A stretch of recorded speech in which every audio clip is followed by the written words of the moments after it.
Glória a Deus. A palavra do Senhor diz assim: estejam sempre alegres, orem sem cessar, ou melhor dizendo, deixa eu voltar aqui um pouquinho mais, 16, é isso. Estejam sempre alegres, orem sem cessar, em tudo deem graças, porque esta é a vontade de Deus para vocês em Cristo Jesus. Novamente, estejam sempre alegres, orem sem cessar, em tudo deem graças, porque esta é a vontade de Deus para vocês em Cristo Jesus. Feche os olhos mais um pouquinho, Pai. Mais uma vez, nós elevamos os nossos pensamentos a Ti. Suplicamos, Pai, para que o Teu Santo Espírito, através da mensagem, da palavra de Deus, desta carta do Teu servo tão maravilhosa, Deus, que o Senhor ministre, Pai, coisas preciosas, importantes, que farão toda a diferença na nossa existência. Nós precisamos muito ouvir a Tua voz. Por isso pedimos, Senhor, traga consolo aos que precisam, edificação, correção. Meu Deus, fala conosco. E não aquilo que nós queremos, porque na maioria das vezes o que a gente quer ouvir não vem do Senhor, mas aquilo que o Senhor tem para nós. Aquilo que vai promover, Senhor, frutos dignos de arrependimento. Eu repreendo e anulo, Senhor, toda a força do mal, que todos os dardos inflamados das trevas, que muitas vezes são lançados, a fim de atrapalhar o plantio, o semear da Tua palavra, caia por terra agora em nome de Jesus. Leva cativo o nosso entendimento, o nosso coração ao trono da graça. Oramos assim no santo e poderoso nome de Jesus. Amém. Meus queridos, essa acredita-se que foi a segunda das 13 cartas que o apóstolo Paulo escreveu.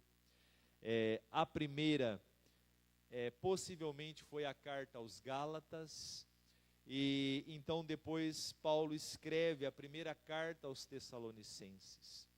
E é bem interessante a gente entender o contexto do porquê Paulo está finalizando a sua primeira carta, dando aqui algumas ordenanças.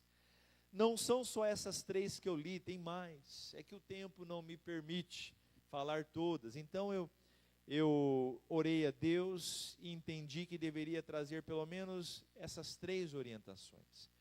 Não foi à toa que ele disse para os irmãos de Tessalônica estarem sempre alegres, orarem sem cessar e também serem gratos por tudo. Só para vocês entenderem como era a vida em Tessalônica nesse tempo. Paulo, acompanhado de Silas e também do jovem Timóteo, chegam àquele lugar, uma província da Macedônia, governada pelos romanos, um lugar politeísta, com vários, os romanos já tinham vários deuses, os macedônios tinham outra penca de deuses. Então, Paulo chega ali, junto com Silas e Timóteo, e começam a falar do Evangelho. O Evangelho é poder de Deus, nunca duvide do que o Evangelho pode fazer.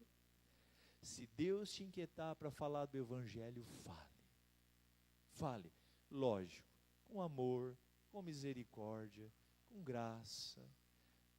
Não seja um terrorista da fé, irmãos. Não seja um homem bomba da fé. Tem uns crente bomba. Onde ele vai é bomba, na certa. Ele põe o punhal no pescoço da pessoa, né? E não é assim. O Evangelho a gente prega ele, fala ele, mas a gente fala com amor, com misericórdia, né?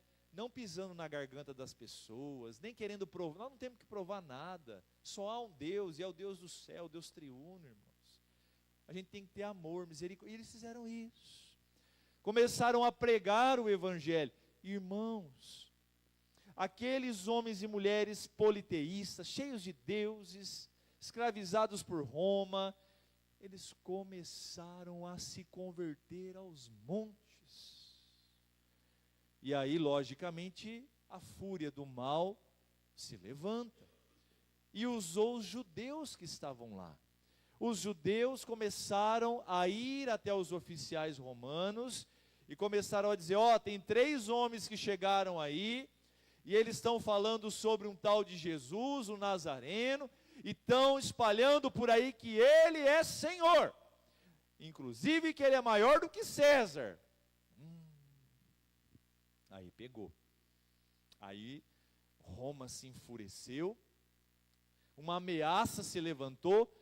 Paulo, Silas e Timóteo tiveram que zarpar rápido, tiveram que entrar no navio mercante e ir embora, porque eles foram jurados de morte.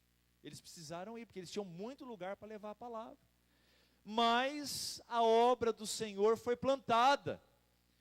Muitas vezes nós pensamos assim: eu falei de Jesus para aquela pessoa, eu contei o meu testemunho, eu disse aquilo que Jesus fez, mas parece que entrou por aqui, saiu por aqui. Nem sempre, irmãos. Às vezes entra por aqui, sai por aqui, mas às vezes entra por aqui, é processado aqui e desce até aqui, nem que fique ali. Aquela semente fica ali, parece que está morta, parece que não vai germinar, mas ela está ali, foi plantada, e isso que é o importante. Irmãos, tempos depois, Paulo preocupado, o que será que aconteceu com os meus irmãos de Tessalônica? Não foi fácil a vida deles. Os romanos se levantaram contra os cristãos, os próprios tessalônicos, os irmãos deles ali, macedônios, se levantaram contra eles, começaram a persegui-los. Quem tinha comércio começou a ser boicotado, paravam de comprar lá, paravam de fornecer mercadoria, começaram, a gente fala no popular, tesourar, começaram a tesourar os seus compatriotas que haviam aceitado Jesus. A perseguição se levantou, não foi fácil, mas o evangelho prosperou, porque ele é poder de Deus. Quanta gente ouve o evangelho, e às vezes fica temeroso: mas se eu me declarar cristão, evangélico, protestante, como é que vai ficar o meu comércio, a minha loja? Como é que vai ficar as pessoas? Eu vou perder clientela, eu vou perder carteira de cliente. Não se preocupe com isso. Deus é poderoso. E os irmãos abraçaram o evangelho, enfrentaram lutas, irmãos, lutas, perigos de morte. E aí Paulo, preocupado, envia Timóteo. E para o espanto magnífico e para a glória de Deus, quando Timóteo chega lá, irmãos, ele encontra uma comunidade cheia do Espírito Santo. Os irmãos falam: irmão Timóteo, que bom te rever. Timóteo, como é que vocês estão? Estamos às 1000 maravilhas, perseguidos, padecendo muitas necessidades em muitas áreas, como cidadãos sofrendo muito, mas cheios do Espírito Santo. Leve essas boas novas ao apóstolo Paulo. E aí Paulo, quando recebe a notícia, então escreve a sua segunda carta. Que coisa linda, irmãos? Como Deus é maravilhoso, como Deus nos sustenta, como Deus é poderoso. E aí então, as palavras do apóstolo Paulo aqui de incentivo, é um pai incentivando os seus filhos, é um pastor incentivando o rebanho de Cristo a permanecerem com esperança. Lá em Filipenses 4, 12 e 13, o apóstolo Paulo escreve assim: sei o que é passar necessidade, e sei também o que é ter fartura. Aprendi o segredo de toda e qualquer circunstância, tanto de estar alimentado como de ter fome, tanto de ter em abundância como em passar necessidade. Tudo posso naquele que me fortalece. Que coisa especial. Não é à toa que essa igreja em Tessalônica prosperou, porque aquele a quem Deus usou para fundá-la, para plantá-la, era um homem capaz de escrever algo nesses moldes, irmãos. Ontem, na palavra da nossa querida Aline, nós fomos desafiados justamente a não apenas recitarmos versículos, não apenas a cantarmos canções, mas, se formos provados, a colocar isso em prática. O apóstolo Paulo viveu isso aqui, ele não escreveu um simples e belo poema. O que ele escreveu era o que ele vivia. Nós somos cartas vivas do Senhor. E precisamos realmente, literalmente, estarmos dispostos a viver quando os ventos nos são favoráveis e a viver com Cristo quando os ventos são contrários. Tema dessa mensagem, desta noite tão maravilhosa e abençoada por Deus é alegria, oração, gratidão. Ingredientes de uma vida plena. Alegria, oração e gratidão. Ingredientes de uma vida plena. Por que ingredientes? Porque aqui a gente faz um comparativo, né? Temos cozinheiras aqui, cozinheiros também, tem homens aqui que cozinham bem, que eu sei, e toda receita tem um ingrediente, não é verdade? E aqui o apóstolo Paulo está nos dando, irmãos, de graça, gratuitamente, 3 ingredientes. Tem mais aqui, mas esses 3 são muito especiais: alegria, oração e gratidão. Ingredientes para uma vida plena. A palavra plena significa total. Você deseja viver uma vida na sua totalidade? Eu quero, estou em busca, estou no caminho. Ora, chego a experimentá-la, ora o tropeço, caio e parece que fico distante, mas me levanto e com a graça de Deus estamos seguindo. Uma vida plena. O apóstolo Paulo descobriu, ele entendeu o que é a plenitude, o que é viver em plenitude. É viver bem em toda e qualquer situação. Quando nós entendemos isso, irmãos, a vida, ela se torna algo potencialmente maravilhoso. Se torna uma experiência gloriosa, maravilhosa.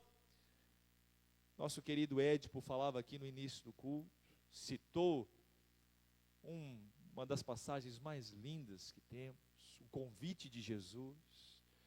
Quanta gente desgostosa, quanta gente se arrastando. Tem gente que não está vivendo, está sobrevivendo. Quando você ouvir alguém dizer isso, fique preocupado por essa pessoa. Eu não estou vivendo, eu estou sobrevivendo. Deus não nos chamou para sobreviver, Deus nos chamou para viver uma vida, e uma vida em abundância. É alegria, é plenitude, e tudo isso, pastor, então significa o quê? É uma vida sem problemas, é uma vida onde nós não enfrentaremos nenhum dissabor, não é nada disso. Pelo contrário, é tendo dissabor, tendo luta, tendo dificuldade, mas sempre com esperança. Alegria. Vamos para o primeiro ingrediente? Vamos lá para a nossa receita. Receita de vida plena, vida total. Alegria. Verso 16. Estejam sempre alegres. O apóstolo Paulo estava finalizando a carta dele, e aqui entra nos seus conselhos finais. Então ele diz aos irmãos de Tessalônica: irmãos, estejam sempre alegres. Sempre significa o quê? Sempre. Tem coisa que não tem outro significado. O que é sempre? É sempre. Ininterruptamente. Não tem espaço, hiato, intervalo. É contínuo. Irmãos, estejam sempre alegres. Eu não leio mentes, porque quem diz que lê mente não é de Deus, é do capeta. Mas eu sei que tem mentes pensando. Mas como viver sempre alegre?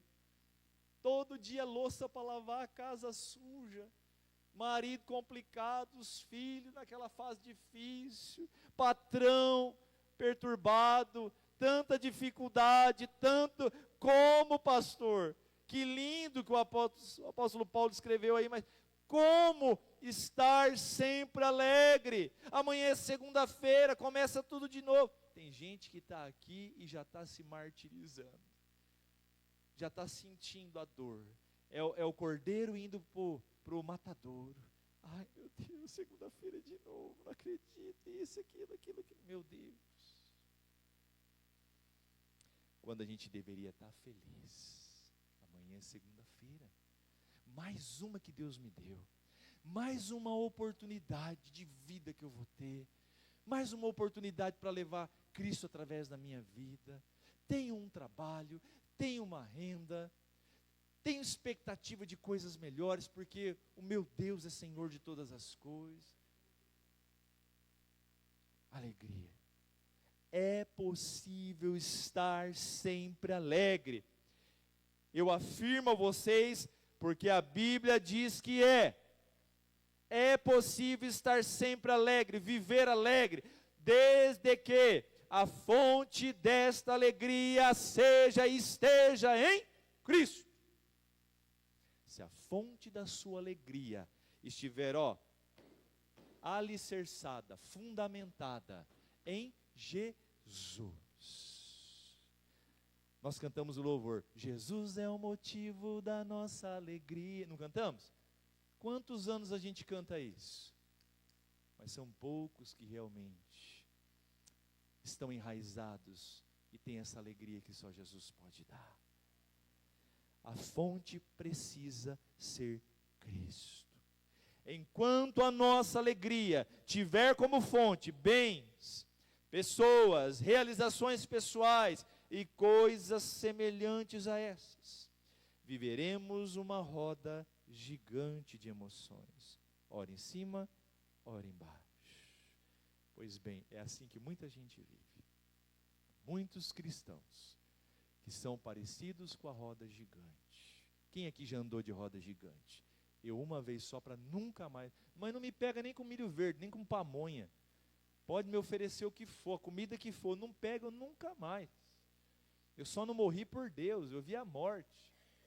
Não quero mais saber disso. Quem inventou aquilo ali não era batizado ainda, não conhecia Jesus, foi um instrumento do mal, né?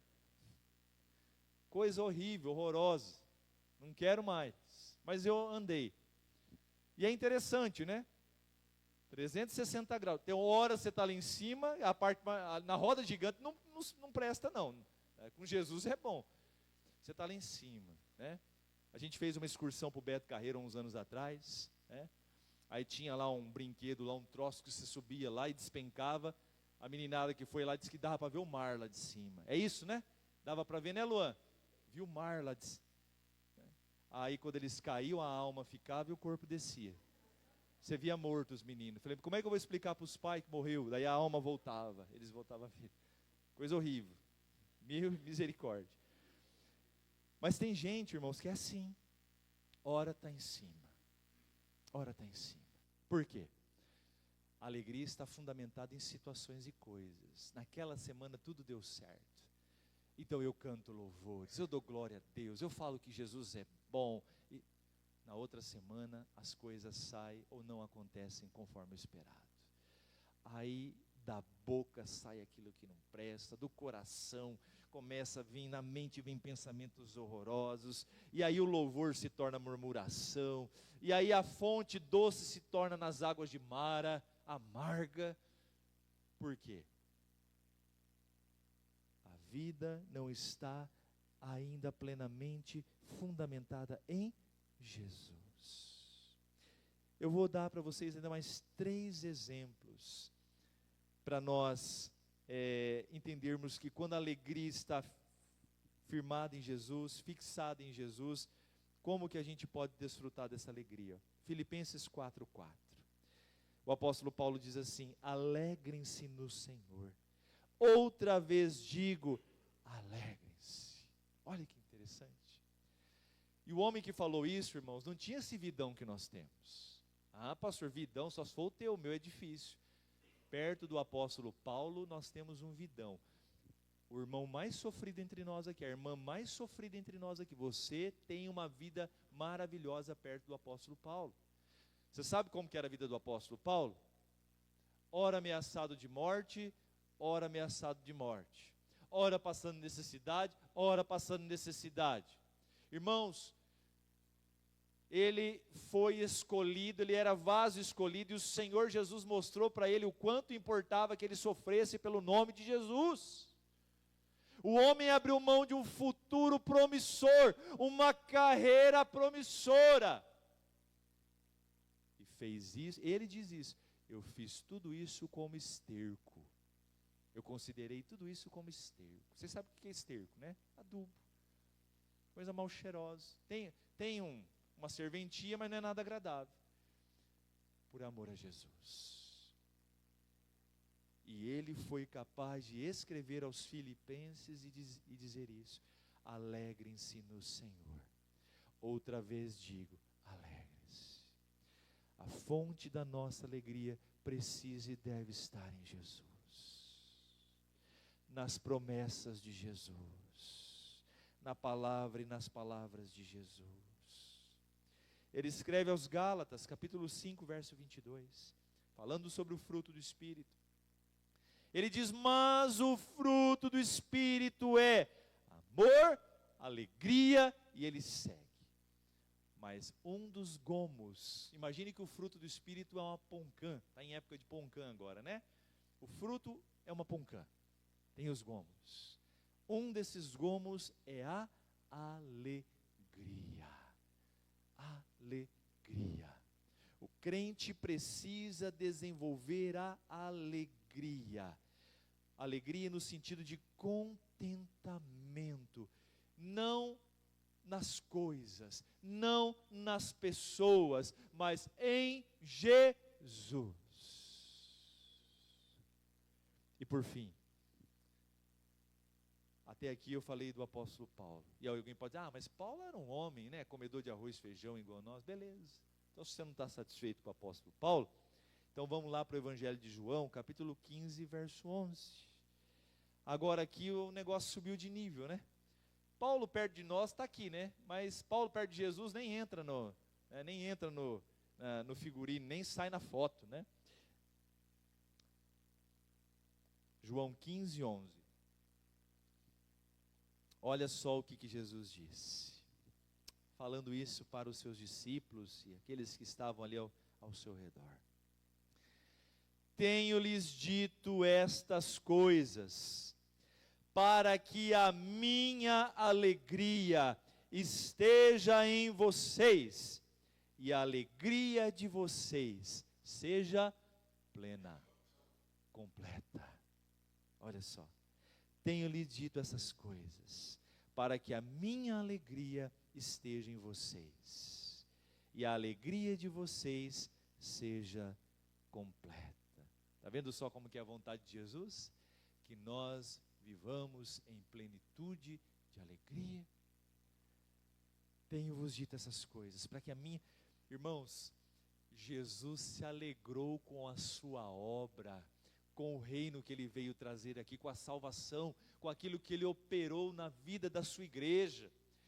E ele disse para a sua igreja que ele gostaria que essa alegria fosse plena com cada um e em cada um de nós. E essa alegria fez com que ele suportasse a morte, e morte de cruz. Ah, mas ele era Deus. Não, o Verbo se fez carne, ele suportou em carne a afronta dos homens e a dor do Calvário, porque nele havia uma alegria. Ele sabia que a alegria dele seria completa na cruz. E ele disse para nós: estejam alegres. Faça da alegria o combustível, o ingrediente maior da vida de vocês. Até porque, irmãos, eu entendo. Às vezes nós enfrentamos momentos como o Luiz está enfrentando. Não é fácil, irmãos. Você tem uma irmã, o sangue do teu sangue, né? Uma situação, meu Deus. Você vê a tua irmã naquela situação, os filhos, os netos, a família, né? Ali sofrendo. Às vezes nós sofremos problemas de ordem financeira, de ordem no casamento, familiar, famílias que sofrem com pessoas que amam, né, na dependência química. Parece loucura falar para a gente que está vivendo isso, para estar alegre, mas não é loucura, irmãos, é a pura verdade. Porque se nós não nos alegrarmos na esperança do Senhor, no que mais nós vamos nos alegrar? A alegria do Senhor é a nossa força. É a alegria do Senhor que é a nossa força. Estejam sempre alegres. E essa alegria aqui nem sempre vai simbolizar um sorriso. Não quer dizer que você muitas vezes vai estar tão feliz para, né, emitir um sorriso, para andar cantarolando pelas ruas. Mas ainda que o seu semblante esteja triste, ainda que o seu coração esteja esmagado pela dor, a alegria de Jesus, ela nos dá força para enfrentarmos as lutas desse mundo. É essa alegria que Ele tem para nós. É uma alegria que o mundo não pode dar. Porque se nós não formos alegres em Jesus, nós não seremos alegres em mais nada. Ah, pastor, eu sou muito alegre no meu casamento, porque eu acertei o meu casamento. Que bom, legal, benção. Mas eu não sei se você sabe, o seu marido é um ser humano, a sua esposa é um ser humano. E até onde eu sei, ser humano costuma trupicar, como dizia meu avô. Não trupica aí, menino, cuidado. Ser humano cai. Pode acontecer. Gente que nós achávamos que nunca ia cair, já caiu. E aí pode vir a frustração.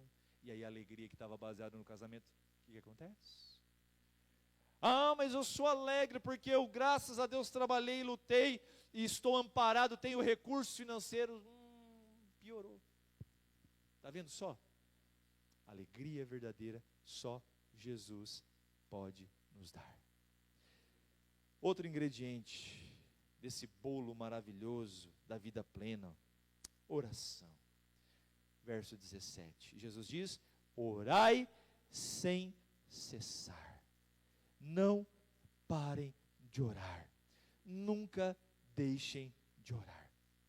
Orar sem cessar não é o mesmo que ficar repetindo orações, ou a chamada reza, né? Pastor, é pecado rezar? Não é que é pecado rezar. O problema da palavra rezar é que significa repetição. Então, rezar, por exemplo, a oração dominical, a oração do Pai Nosso. Pastor, eu posso orar a oração do Pai Nosso? Pode, ué. Pode. Mas Jesus quer que você faça mais do que repetir, né? Então, reza é repetição. Então, orar sem cessar não é ficar repetindo orações, mas é manter um contato ininterrupto com Deus, é manter a atenção voltada ao trono da graça. E a oração, irmãos, ela se divide em 3 aspectos, ó. Primeiro, a oração ela se faz a sós com Deus. Nós precisamos ter momentos regulares de oração a sós. Entra no teu quarto, passa a chave no teu quarto e ora ao teu Deus em secreto, e o Deus que te ouve em secreto te recompensará, ouvirá as tuas orações. Mas a oração também é uma experiência comunitária. A oração também tem que ser feita na companhia dos irmãos. Uma brasa. O dia que você for fazer churrasco, faz essa experiência, mas toma cuidado, não vai se queimar, por favor. Pega só um carvão só, uma brasa só, um pedaço de carvão, e acende ele. Dá, não dá? Dá para acender só um. Dá, com muito esforço, luta, banando ali, fazendo, se acende. Mas o que vai acontecer?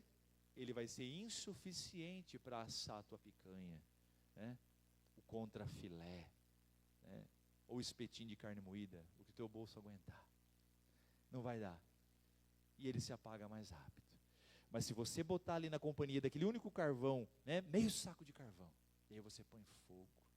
Irmãos, o calor vai se espalhando, as brasas elas vão, e aquilo vira um fogaréu. Tem hora que você tem que entrar com providência. É necessário ir lá e jogar até um pouco de água, porque o fogo é demais. Então há momentos em que a oração se faz comunitária. É o clamor do povo de Deus. E também a oração se manifesta também no que nós chamamos de em espírito. O crente precisa viver em espírito de oração. Ou seja, está trabalhando, está dirigindo, está caminhando, está na academia, em qualquer lugar. Mas ali, sempre ligado, né? Sempre mantendo aquela conexão com o céu, né? Sem se descuidar do que está fazendo, mas ligado no trono da graça. Então, vamos para a palavra. Daniel 6:10 diz assim: 3 vezes por dia ele se punha de joelhos, orava e dava graças diante do seu Deus, como era de costume. Olha só, irmãos.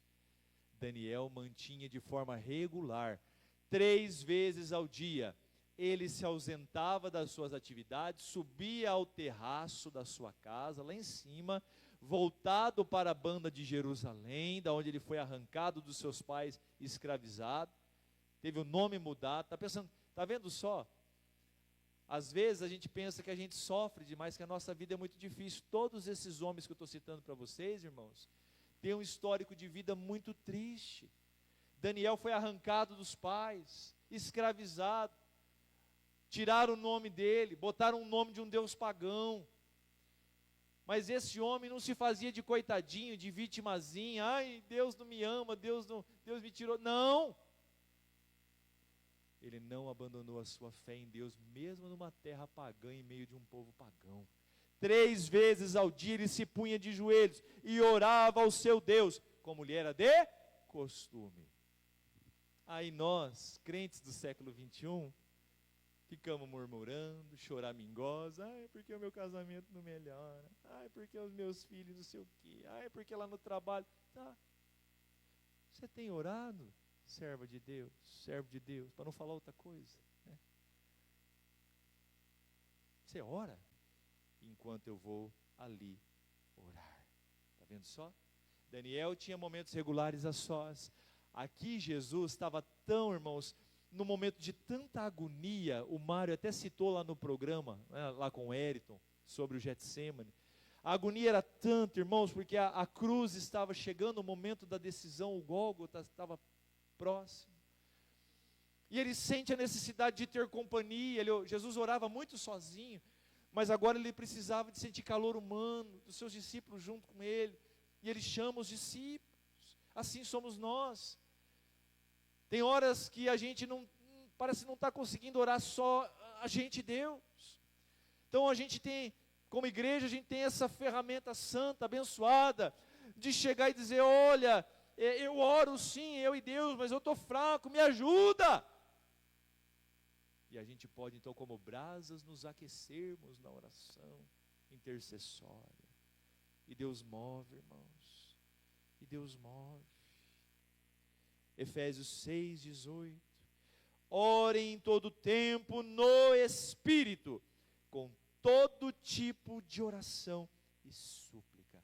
Aqui o apóstolo Paulo está falando aos Efésios: orem em todo tempo em Espírito. Irmãos, o cristão precisa estar ligado no trono da graça. Nós não podemos ser descuidados. Em toda casa que você colocar a planta dos teus pés, aonde for que você entrar, esteja ligado, antenado, conectado com Deus. Às vezes aquele momento, o estar naquela casa, o estar naquele comércio, o estar naquele ambiente, foi momento preparado por Deus para você ser luz naquele lugar, para você desfazer as obras do diabo naquele lugar, ou então para você tomar cuidado onde você põe a planta dos pés. Quem ora em todo tempo sabe, entende. Estamos agora num mês complicado, festa junina, né? É os arraial da vida, é os troços da vida. Crente que ora em espírito, se policia, se cuida, pera lá, né? Não vou aqui, não vou lá, aqui não é, isso não é, aquilo não é, porque está orando.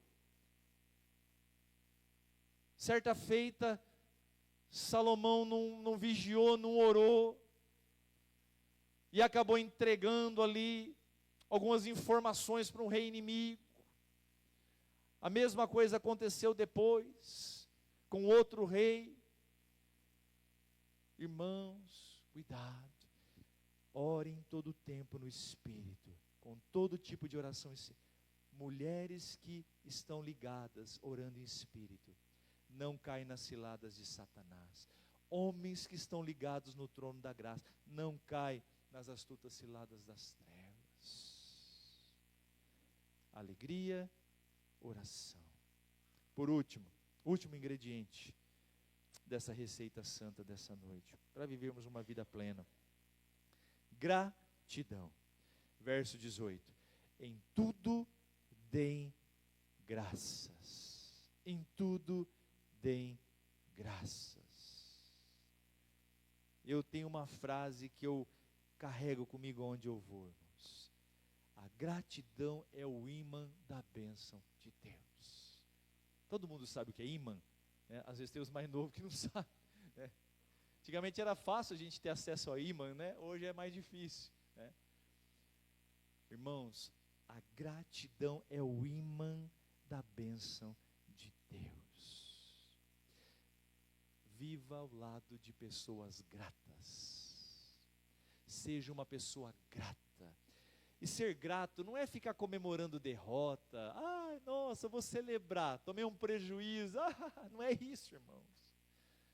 Ser grato é entender, ainda que o prejuízo aconteceu, ainda que a derrota aconteceu, ainda que uma situação que não... É a gente se entristecer com a situação, mas contudo saber que as coisas não estão perdidas, porque há um Deus eterno que está no controle. Quando damos graças em tudo, nós olhamos a soberania de Deus, irmãos, o domínio de Deus sobre as coisas. A ordem em tudo dai graças. É também um convite ao reconhecimento da providência divina. Somente aqueles que confiam que Deus é soberano sobre todas as coisas são capazes de louvá-lo em todas as circunstâncias e ocasiões. Nós temos muitos exemplos na Bíblia, mas o de Jó é o mais extraordinário. Jó sofreu, Jó não entendeu, Jó em alguns momentos questionou, mas tudo isso sem pecar contra Deus. Esse é o detalhe. E quando ele entendeu o que ele deveria fazer, quando ele perdoa os seus amigos e é grato pelos dias difíceis que ele viveu, Deus faz algo extraordinário na vida de Jó. Deus muda a sorte. Eu acho tão bonito essa expressão que algumas Bíblias têm. E Deus mudou a sorte de Jó. Deus, irmãos, deu uma guinada, uma reviravolta e restituiu a Jó de uma forma multiplicada tudo aquilo que parecia que Jó não teria mais. Seja grato. Agradeça a Deus pelo salário que você tem. Agradeça a Deus pelo marido que você tem. Se você é viúvo, agradeça a Deus porque o Senhor é o Deus da viúva. Se você é órfão, agradeça a Deus porque Deus é o Deus do órfão. Ele cuida.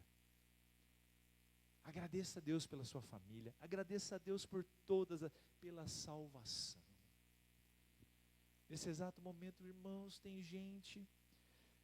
Você já parou para pensar que lá em São Paulo tem um lugar chamado Cracolândia? A Aline já esteve lá, né, Aline? A Aline foi fazer missões lá, com a antiga igreja dela.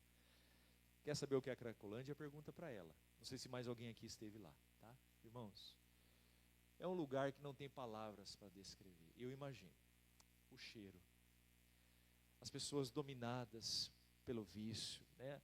Ali as pessoas, elas descem ao submundo da humilhação e da dor humana, da agonia humana, irmãos. E aquelas pessoas têm tanto valor para Deus como eu e você. Teu filho pode ser que ainda não seja o filho que você tem orado para ser, mas graças a Deus, ele não está numa cracolante, ele não está numa boca de fumo. O marido, pai, está longe de ser aquele homem, meu Deus, que eu tenho orado, mas ele também não é aquele homem que, meu Deus, que nesse exato momento está em lugares deploráveis. E o mesmo, irmãos, a gente vai aplicando em tudo. O teu salário, o teu cargo lá na empresa, talvez não é aquele que você até fez por merecer, ou está fazendo por merecer, mas glória a Deus, você está aí, está suprido. Vamos ficar de pé, queridos? Para encerrar, é por isso que os crentes genuínos, meus irmãos, dão graças a Deus em tudo. Os crentes genuínos, nascidos de novo, eles sabem que nada é capaz de frustrar os planos de Deus. Nenhuma molécula desse universo está à parte da sua vontade e do seu controle. Feche os seus olhos.